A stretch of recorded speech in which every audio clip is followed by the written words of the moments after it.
Satu hal yang ku rindu, berdiam di dalam rumahmu. Satu hal yang ku pinta, menikmati bait-Mu Tuhan. Lebih baik satu hari di pelataran-Mu daripada 1000 hari di tempat lain.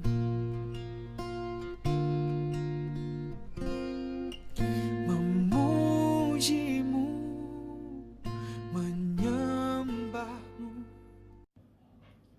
Salam semua, selamat pagi dan selamat bertemu. Apa kabar? Saya harap semua kita dalam keadaan yang sehat-sehat bersama keluarga. Kita bersyukur kepada Tuhan karena dapat bertemu sekali lagi bersama-sama pada pagi ini di dalam ibadah raya bersama keluarga masing-masing melalui live stream kita pada pagi ini. Jemaat Tuhan, sebelum kita memulakan ibadah kita pada pagi ini, mari saya mengajak kita semua untuk bangkit berdiri. Kita akan berdoa bersama-sama. Saya akan memimpin kita di dalam doa pembukaan. Bapa, kami bersyukur oleh karena kebaikan dan pimpinan-Mu bagi setiap diri kami ya Tuhan, sehingga pada pagi ini kami terus hidup. Semuanya adalah karena kasih dan anugerah-Mu ya Bapa. Bapa, sebelumnya kami memulakan ibadah kami, terlebih dahulu kami datang kepadamu Tuhan, mohon pimpinan penyertaan-Mu. Dari awal kami mengadakan ibadah sehingga selesainya, biarlah nama Tuhan ditinggi, dipermuliakan.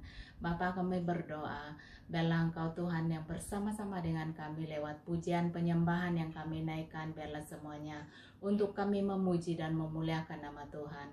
Bahkan firman Tuhan yang akan kami nikmati bersama juga menjadi berkat dalam hidup kami sebagai orang-orang yang percaya kepadamu. Tuhan, Engkau beserta dengan kami ya Bapa. Dan Tuhan, kami berdoa ya Bapa, menyerahkan orang-orang yang dalam kelemahan tubuh pada saat ini. Engkau Tuhan yang menyertai mereka, Engkau melawati mereka ya Bapa. Dalam mereka disembuhkan dengan kuasa darah Yesus. Begitu juga orang-orang yang dalam kedukaan, Tuhan menyertai mereka. Engkau Tuhan yang memberikan roh penghiburan surgawi dalam hidup mereka Tuhan. Tuhan, kami berdoa, biarlah kasih setia Tuhan itu terus menerus menyertai kami dalam ibadah kami. Tuhan, terima kasih ya Bapa, Engkau menyertai kami dari awal hingga selesai. Di dalam nama Tuhan Yesus Kristus kami sudah berdoa, mohon minta semuanya. Amin.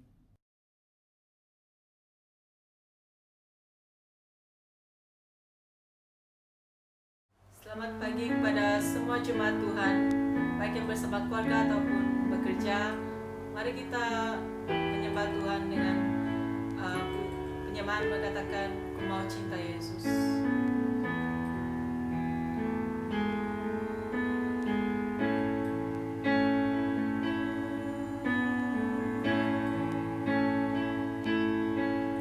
Ku mau cinta Yesus selamanya. Ku mau cinta Yesus selamanya. Meskipun badai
Shalom Bapak Ibu yang kukasihi dalam Yesus Kristus. Kita sekali lagi bersyukur kepada Tuhan karena diberikan kesempatan ini untuk kita dapat beribadah di dalam situasi PKP, tapi kita diberikan peluang untuk beribadah walaupun secara online di kemudahan internet yang disediakan bagi kita semua, khususnya bagi di dalam Facebook maupun yang kita live di YouTube. Nah, itu yang kita lihat sebagai sebuah kemudahan yang memudahkan pertemuan kita walaupun kata orang jauh di sudut mata tetapi dekat di hati. Nah, jemaat Tuhan yang kukasihi pada Tuhan Yesus, hari ini kita akan merenungkan dalam firman Tuhan yang saya ambil di dalam Keluaran pasal yang ke-14 ayat yang ke-13 hingga yang ke-14. Saya membawa kita untuk melihat dalam Keluaran pasal yang ke-14 ayat yang ke-13 hingga yang ke-14. Nah, sebelum kita merenungkan dalam firman Tuhan ini, mari kita terlebih dahulu datang kepada Tuhan di dalam doa. Mari kita berdoa bersama. Tuhan Bapa kami di surga, saat ini kami berdoa agar Tuhan terus menyertai, Tuhan terus mendukung ibadah kami dari awal hingga selesainya.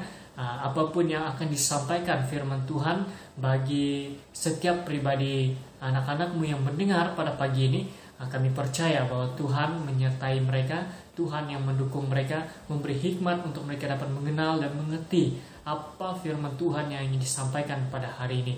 Dan saat ini kami juga berdoa agar Tuhan terus menyertai di mana juga anak-anakmu berada, walaupun di rumah ataupun di tempat kerja yang menonton secara live di Facebook maupun YouTube saat ini. Kami mohon agar berkat Tuhan dan lawatan Tuhan beserta dengan mereka.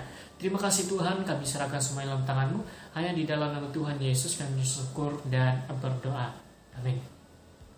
Dan jemaat Tuhan yang kukasihi dalam Yesus Kristus, dalam Keluaran pasal 14 ayat 13 hingga 14 ini saya mengambil sebuah tema sesuai dengan keadaan yang kita hadapi saat ini, di mana kita menghadapi situasi PKPB, di mana walaupun secara bebasnya kita dapat bergerak, tetapi kita masih dalam ada SOP ataupun syarat-syarat yang harus kita patuhi. Nah, ini yang membuatkan kita masih lagi belum secara seluruhnya bebas untuk bergerak. Dan waktu yang sama kita juga masih di dalam situasi yang katakan di tengah-tengah cabaran. Nah, jemaat Tuhan yang kukasihi dalam Yesus Kristus, pada hari ini saya ingin membawa kita untuk merenungkan dalam firman Tuhan dengan tema mengatakan memperkasa iman di tengah-tengah cabaran. Nah, saya membaca untuk kita dalam Keluaran pasal 14 ayat 13 hingga 14 mengatakan begini. Tetapi berkatalah Musa kepada bangsa itu, janganlah takut, berdirilah tetap dan lihatlah keselamatan dari Tuhan yang akan diberikannya pada hari ini kepadamu, sebab orang Mesir yang kamu lihat hari ini tidak akan kamu lihat lagi untuk selama-lamanya. Tuhan akan berperang untuk kamu dan kamu akan diam saja. Nah, jemaat Tuhan yang kukasihi, firman Tuhan sudah kita dengar bersama dan saya bacakan untuk kita. Nah, di dalam peristiwa dan juga secara kronologi penceritaan dalam Keluaran pasal 14 ini menjelaskan tentang bagaimana bangsa Israel itu dikejar oleh Mesir, ataupun katakan lebih jelas lagi Firaun dan tentara Mesir. Ketika mereka keluar dari tanah Mesir dan berhadapan dengan lautan Tebrau, mereka ini dikejar oleh Firaun dan juga tentara-tentara Mesir yang ingin membunuh dan membinasakan mereka. Nah, ini yang bisa jelaskan bagi kita bahwa mereka ini di tengah-tengah cabaran, di mana kalau mereka beranjak, mereka harus melewati laut. Kalau mereka berundur, mereka harus menghadapi dengan Firaun dan tentara Mesir. Jadi mereka ini di tengah-tengah cabaran. Nah, jemaat Tuhan yang kukasihi, apa yang saya mau bawakan kita melihat dan merenungkan dalam firman Tuhan ini adalah tentang dua perkara. Dua perkara yang bagaimana kita dapat memperkasa iman kita di tengah-tengah cabaran. Sebagaimana contoh orang Israel tadi itu di tengah-tengah dilema, di mana haruskah mereka memilih untuk berdiam ataupun mereka harus lari. Karena mereka itu di tengah-tengah seperti dikepung oleh situasi. Nah, jemaat Tuhan yang kukasihi dalam Tuhan Yesus, ada 2 perkara yang saya ingin kongsikan bagaimana kita memperkasa iman kita di tengah-tengah cabaran. Jadi yang pertama yang saya mau kongsikan bagi kita adalah kita percaya bahwa pertolongan Tuhan itu tepat. Percaya pertolongan Tuhan itu tepat. Nah, itu kalau kita melihat dalam ayat yang ke-13 mengatakan bahwa sebab orang Mesir yang kamu lihat hari ini tidak akan kamu lihat lagi untuk selama-lamanya. Nah, ini kalau kita melihat secara peristiwa ataupun keadaan yang kita lihat di dalam situasi 14 ini, ayat pasal 14, kita melihat bahwa bangsa Israel itu sangat takut dengan orang Mesir. Karena apa? Memang kalau kita melihat penceritaan sebelumnya, bangsa Israel hidup di bawah pemerintahan Mesir. Mereka menjadi hamba bagi Mesir. Ketika kalau kita lihat dalam Kejadian di mana Yusuf membawa keluarganya dan seluruh bangsa Israel ke Mesir di Goshen, dan juga kita melihat dalam Keluaran di mana masa Firaun itu berubah, pemerintahan Firaun berubah, bangsa Israel dijadikan hamba, tidak lagi mendapat hak sebagaimana ketika itu Yusuf memerintah bersama mereka. Tapi karena pertukaran, Firaun membuatkan bangsa Israel ini menjadi hamba, tertindas. Karena Firaun yang baru diangkat itu tidak mengetahui tentang Yusuf, tidak mengetahui tentang pengorbanan Yusuf. Jadi mereka tidak mau bangsa Israel ini menguasai Mesir. Jadi itulah mereka menjadikan bangsa Israel itu sebagai hamba, kuli bagi membangun kerajaan Mesir. Nah, ini yang membuatkan orang Israel itu sangat takut dengan Mesir karena sekian lama hidup di dalam pemerintahan Mesir. Dan bagi mereka, orang Mesir itu adalah cabaran yang sangat besar. Cabaran yang sangat besar untuk mereka hadapi. Nah, kalau kita melihat dalam ayat yang ke-11 mengatakan, dan mereka berkata-kata kepada Musa, apakah karena tidak ada kuburan di Mesir, maka engkau membawa kami untuk mati di padang gurun ini? Apakah yang kau perbuat ini terhadap kami yang membawa kami keluar dari Mesir? Nah, jadi kita lihat di sini bahwa mereka ini sangat takut. Mereka ini sangat, kata orang, tidak ada hala tuju dan pikiran mereka bercelaru, sehingga mereka sangat merungut. Sangat, kata orang ini, sangat dalam keadaan yang tidak dapat memikirkan dengan waras. Kalau kita melihat bagaimana mukjizat Tuhan membawa mereka keluar dari Mesir, tetapi karena mereka melihat orang Mesir itu sangat berkuasa, sangat ada kuasa untuk membinasakan mereka, jadi mereka sangat takut. Sehingga itulah mereka mengatakan bahwa kenapa tidak ada kuburan kah di Mesir sehingga engkau membawa kami di padang gurun. Jadi itu yang membuatkan mereka sangat takut. Itu menunjukkan mereka itu sangat takut dengan orang Mesir.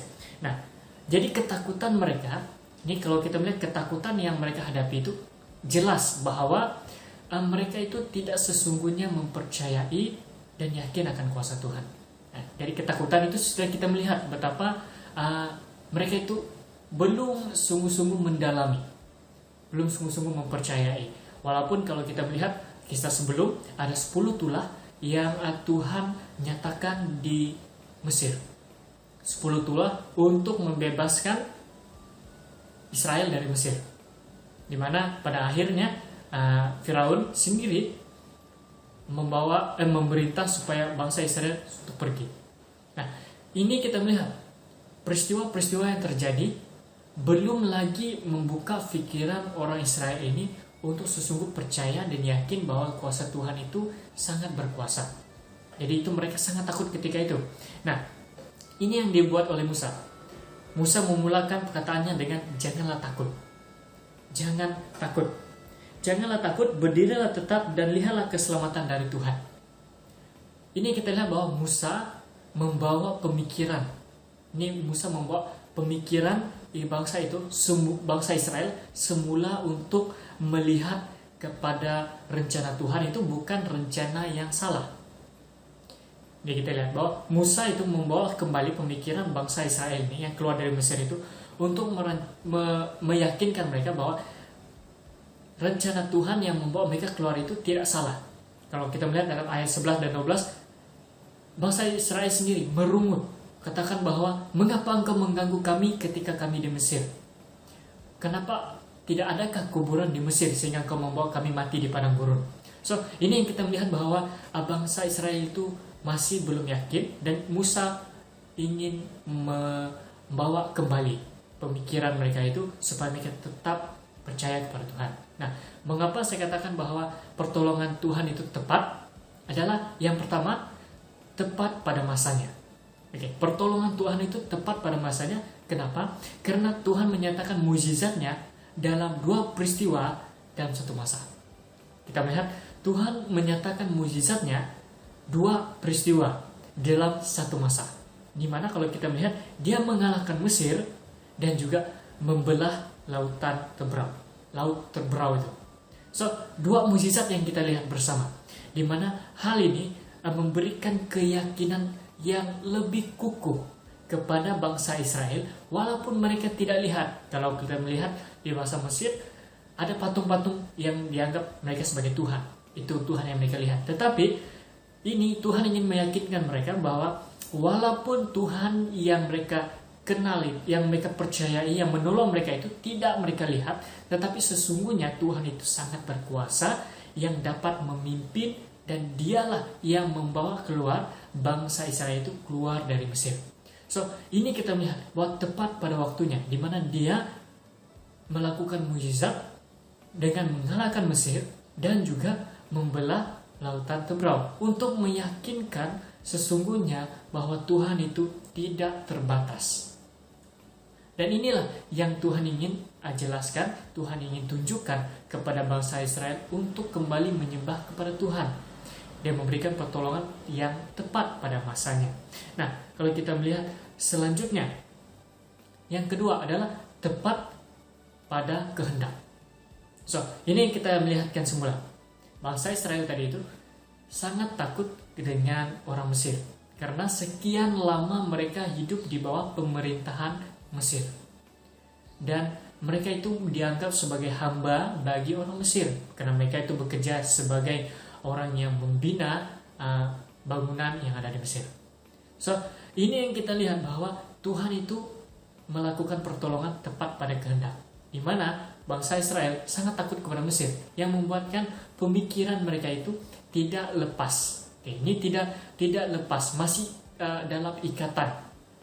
Pemikiran mereka itu dalam ikatan orang kekejaman Mesir itu, sehingga ketika Mesir berada di belakang mereka, mereka sangat takut sehingga melupakan Tuhan, sehingga mereka melihat bahwa orang Mesir itu lebih berkuasa daripada kuasa Tuhan yang membebaskan mereka.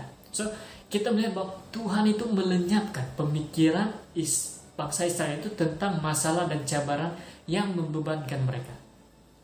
So, Tuhan tahu bahwa cabaran orang Israel ketika itu bukan lautan Tebrau yang mereka harus jalani, tetapi orang Mesir yang mengejar mereka, sehingga mereka itu sangat ketakutan. Tapi Tuhan tahu bahwa kalau Tuhan melenyapkan orang Mesir ini, maka tidak ada lagi beban yang difikirkan oleh orang Israel ini.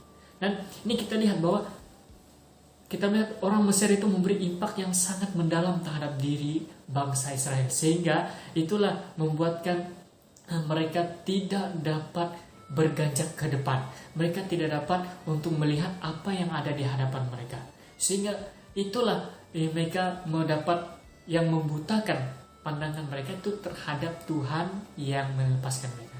Dan inilah Tuhan berikan, Tuhan menjawab, Tuhan menolong mereka tepat pada kehendak, di mana Tuhan memusnahkan, Tuhan melenyapkan tentara Israel yang mengejar mereka itu, sehingga itu tidak lagi memberikan satu tantangan bagi mereka, sehingga dari lenyapnya orang Mesir yang mengejar mereka itu memberikan suatu kelepasan, seperti sebuah pemulihan bagi mereka, bahwa tidak ada lagi yang mereka harus risaukan, karena orang yang mengejar mereka tidak ada lagi beban yang mereka harus tanggung untuk mereka hadapi di masa depan. Nah, ini kita lihat bahwa pertolongan Tuhan itu tepat pada masanya untuk dinyatakan bagi mereka, dan juga tepat pada kehendak yang mereka inginkan, yaitu pemulihan secara rohani. Nah, jemaat Tuhan yang saya kasihi di dalam Tuhan Yesus. Nah, kalau kita melihat semula dalam kehidupan kita, apa yang kita lihat sebagai Mesir itu di dalam diri kita. Nah, orang Mesir dalam diri kita ini penerapan secara rohani. Orang Mesir dalam diri kita itu boleh saya anggapkan sebagai masalah, cabaran yang menghantui dan juga menghalang kita untuk berkembang, untuk maju ke depan, dan juga untuk bertumbuh di dalam Tuhan. Nah, ini banyak cabaran yang kita lihat yang seringkali menghantui kita. Sebagai contoh, masa dan juga tempat. Pada waktu sekarang yang kita hadapi sekarang ini, kita beribadah di YouTube. Kita beribadah hanya di rumah, menonton YouTube, Facebook. Tetapi ini tidak menjadi beban kita sebenarnya. Dan ini bukan jadi cabaran kita sebenarnya, bagaimana kita semakin lama semakin, kata orang itu, kalau kita hanya beribadah melalui kemudahan internet ini, karena ada beberapa feedback di mana ada perbincangan mengatakan bahwa kalau beribadah di Facebook ini semangatnya lain, tidak sama seperti beribadah di gereja, karena kita hanya menonton di layar, di screen saja, tetapi semangat yang seperti suasana ibadah itu tidak ada, karena kita hanya seperti menonton movie, kita seperti menonton cerita yang ada di internet. Tetapi itu bukan menjadi cabaran sebenarnya. Tetapi cabaran sebenarnya yang kita hadapi adalah diri kita sendiri. Apa yang masalah yang membuatkan kita itu tidak dapat merasakan sebuah suasana ibadah, karena diri kita itu belum lagi mempersiapkan diri kita sesungguhnya untuk beribadah.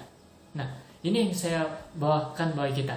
Ada kadangkala, saya katakan Mesir tadi itu, kadangkala itulah yang membuatkan kita menghantui pemikiran dan menghalang diri kita untuk berkembang ke depan, bertumbuh ke depan. Karena itu masih menghantui kita, belum kita mengatasi itu. Kata orang itu, kita masih memikirkan dengan hal itu lebih besar daripada kuasa Tuhan yang boleh melenyapkan hal itu. Nah, ini yang kita lihat bahwa kita tahu cabaran memang ada, dan kita sebagai manusia tidak lepas daripada menghadapi cabaran di mana juga kita berada, bukan dari segi ibadah, dari tempat kerja maupun kehidupan kita. Banyak saja cabaran yang mungkin saja boleh menghalang kita. Tetapi kita percaya satu perkara, bahwa kita percaya bahwa Tuhan itu menghulurkan pertolongan tepat bagi kita, sehingga kita mampu menghadapinya. Seperti kita lihat sebagai contoh orang Israel tadi itu, Tuhan menghulurkan pertolongan bagi mereka tepat pada masa, tepat pada kehendak mereka, sehingga itu membuatkan mereka itu tetap setia, tetap dapat mereka melihat bahwa ada Tuhan, ada orang yang menolong mereka, yaitu Tuhan yang berkuasa. Nah, jemaat Tuhan yang saya kasihi, bagaimana kita dapat memperkasakan iman kita di tengah cabaran adalah kita percaya bahwa pertolongan Tuhan itu tepat bagi diri kita, yang terbaik bagi diri kita. Walaupun ada waktunya, kalanya kita harus menunggu, tetapi saya percaya bahwa itulah pertolongan Tuhan yang tepat bagi kita. Yang penting kita setia dan taat kepada Tuhan. Nah, jemaat Tuhan yang kukasihi, poin yang kedua, bagaimana kita memperkasa iman kita di tengah-tengah cabaran ini adalah kita percaya jaminan Tuhan itu ada. Kita mempercayai bahwa jaminan Tuhan itu ada, tersedia bagi kita. Ini penting. Kalau kita hanya percaya bahwa Tuhan itu ada, tapi tidak tahu apa kepastian yang kita dapat, itu sia-sia. Kalau kita mempercayai Tuhan, tapi kita tahu bahwa Tuhan itu ada jaminan, maka kita tidak sia-sia untuk mempercayai Tuhan. Karena kita tahu bahwa kepercayaan kita itu bukan kepercayaan yang salah. Nah, ini yang saya bawakan bagi kita. Bagaimana kita dapat memperkasa iman kita di tengah-tengah cabaran. Kita percaya bahwa jaminan Tuhan itu ada di tengah-tengah kita, walaupun kita di tengah cabaran. Nah, kalau kita melihat dalam pasal yang 14 ayat yang ke-14 ini, mengatakan bahwa Tuhan akan berperang untuk kamu. Kamu akan diam. Ini kita lihat, Tuhan akan berperang untuk kamu. Sebuah jaminan yang Tuhan berikan bahwa kalau kita melihat sejarah, kita lihat kembali di mana bangsa Israel yang keluar dari Mesir itu, bahwa bangsa Israel tidak dilengkapi. Yang kita lihat bahwa mereka yang keluar dari Mesir tidak dilengkapi dengan kekuatan untuk bertempur. Tidak ada kelengkapan senjata yang mereka bawa. Mereka hanya seperti orang biasa yang keluar dari dari Mesir. Kepastian yang Tuhan berikan, satu damai dan juga satu kesenangan yang Tuhan berikan, di mana Tuhan membawa mereka keluar dari Mesir, tetapi Tuhan juga menyediakan jalan mereka untuk tetap dapat berjalan ke depan lagi. Tidak perlu mereka memikirkan apa lagi yang mereka harus lakukan. Hanya mereka keluar dari Mesir, pergi ke tanah Kanaan. Itu saja. Inilah sebuah jaminan yang menggambarkan bahwa Tuhan itu yang menyediakan. Tuhanlah yang menyediakan jalan keluar bagi kita, karena Tuhan sendiri yang membantu kita untuk berjaya mengatasinya. Seperti orang Mesir, orang Israel tadi itu, di mana mereka berhadapan dengan Mesir dan juga laut terbelah. Tuhan sendiri yang memberikan jalan bagi mereka, bagaimana mereka dapat melimpasi ke seberang. Bukan dari kekuatan mereka untuk mereka menyediakan peralatan, bukan untuk menyediakan apapun senjata, tetapi mereka hanya melalui dan mengikuti apa rencana Tuhan yang Tuhan sediakan bagi mereka. Karena Tuhan sudah menyediakan jalan bagi mereka untuk mereka dapat mengatasinya. Nah, ini yang saya lihat bahwa jaminan Tuhan itu ada karena Tuhan sudah menyediakan jalan keluar bagi kita semua. Di mana dalam situasi yang di tengah cabaran ini, jangan memikirkan cabaran itu lebih besar, tetapi memikirkan bagaimana Tuhan itu lebih besar yang sudah menyediakan jalan bagi kita. Dengan kita hanya fokus kepada Tuhan, bukan fokus kepada masalah, tetapi fokus kepada Tuhan, maka Tuhan akan memberikan jalan bagi kita. Nah, ini sebagai sebuah perkara yang menjadi renungan kita, bahwa dalam situasi kita tidak berdaya ataupun tidak mampu, jangan memilih untuk mengalah.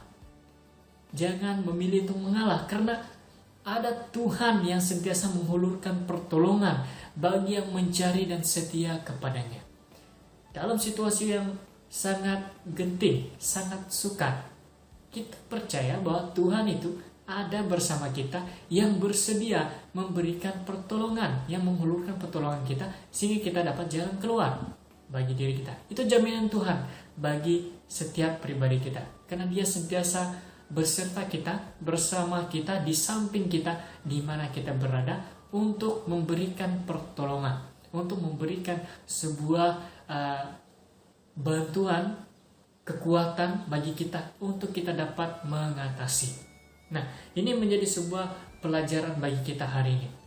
Sebagai kesimpulan untuk kita saat ini, bahwa semua kita untuk melihat dalam 1 Korintus pasal yang ke-10 ayat 13 mengatakan bahwa pencobaan-pencobaan yang kamu alami ialah pencobaan-pencobaan biasa yang tidak melebihi kekuatan manusia, sebab Allah setia dan karena itu Ia tidak membiarkan kamu dicobai melampaui kekuatanmu.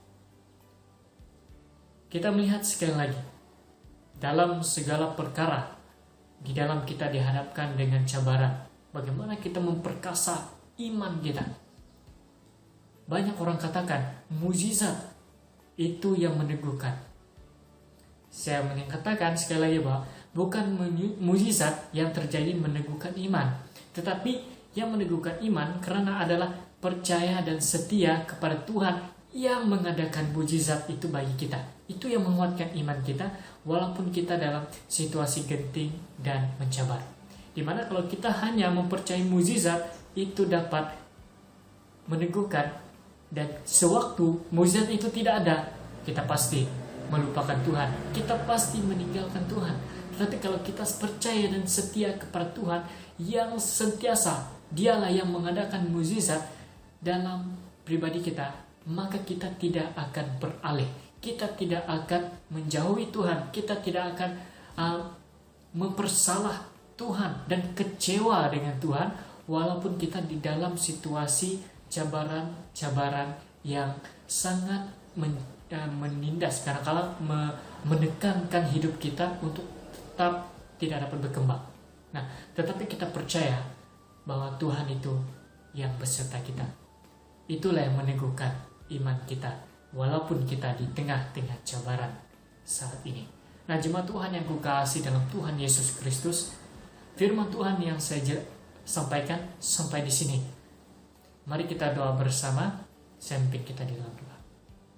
Tuhan Bapa kami di surga, saat ini kami berdoa agar Tuhan terus menyertai dan Tuhan terus menguasai pribadi kami, supaya kami memiliki keyakinan yang kukuh terhadap Engkau, sehingga kami mempercayai bahwa segala sesuatu yang kami hadapi ini, kami percaya Tuhan yang bersedia memberi hikmat, Tuhan bersedia untuk menurunkan bantuan untuk kami dapat mengatasi, dapat melakukannya. Ya Tuhan, saat ini kami berdoa agar Tuhan terus memberkati setiap jemaat-Mu di mana mereka berada saat ini, yang bekerja maupun yang ada di rumah. Kami menyerahkan mereka semuanya dalam tangan Tuhan, agar Tuhan meneguhkan iman mereka, agar Tuhan terus mengukuhkan iman mereka untuk tetap setia kepada-Mu sampai akhir hidup mereka, walaupun ada cabaran yang besar yang harus mereka tempuhi di masa depan di hadapan mereka. Terima kasih Bapa, kami serahkan semua dalam tangan-Mu. Hanya di dalam nama Tuhan Yesus kami ucap syukur dan berdoa. Amin. Jemaat Tuhan yang kukasihi, firman Tuhan yang saya sampaikan sampai di sini. Tuhan Yesus memberkati. Jumpa lagi Anda di minggu depan. Kekal sehat di mana Anda berada. Tuhan Yesus memberkati.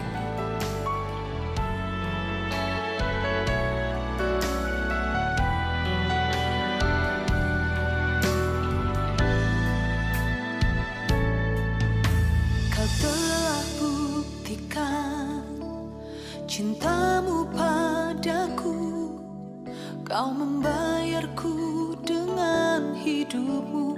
Ku bersyukur yang ada padaku, semuanya milikmu. Ku persembahkan seluruh hidupku di mezbah-Mu.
Kau membayarku dengan hidupmu. Ku bersyukur yang ada padaku, semuanya milikmu. Ku persembahkan seluruh hidupku di mezbah-Mu.